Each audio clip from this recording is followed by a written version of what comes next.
What do you think right now is the fastest way to get to your first $100,000? By not liking the word fast. I'm really scared of that word. I think fast is dangerous, and I think it's a big part of my content.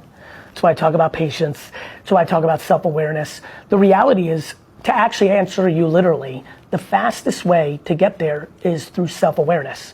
Understanding what you're actually good at, you know?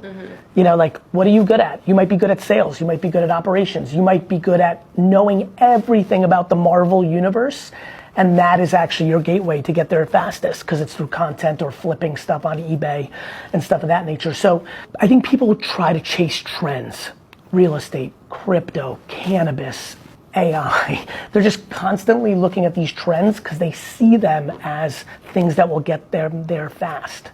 And I actually think that those are the things that are most guaranteed to not get you there.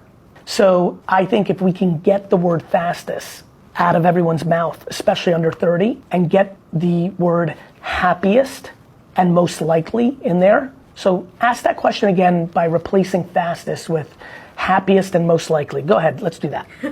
What do you think is the most likely way to get to $100,000? In the happiest way is like, what is the question I'm most passionate about? You know, and then that answer becomes super unique. You know, of course there's macro things.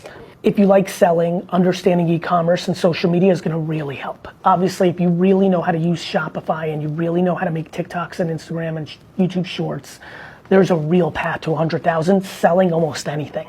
This is why I'm big on passions and hobbies. I believe almost every passion and hobby. I always use Dustin and his BMX passion, or me and wrestling, or the New York Jets, or hip hop music, or drawing, or meditation, or eating clean and healthy. Like, there's so many ways to get to 100,000 by being a creator, by sharing in revenue with the platforms, by selling t-shirts about what you do, about selling tickets to a live event. Like, in 2 years, working hard, making content, and I mean really making content, multiple posts a day across all the platforms around your favorite passion, wine.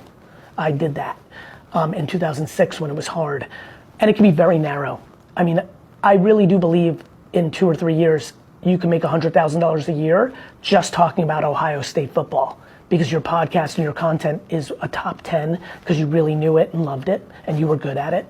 And so I always push people towards that because it will be the happiest way. If you're in love with snow globes, making $100,000 a year selling snow globes versus making $130,000 a year being a real estate agent, the path to that in the same 3-year window was extremely joyful in snow globe land and probably stressful in real estate land, but your friends told you that's the way you can make 100,000 because real estate is a really good business, right?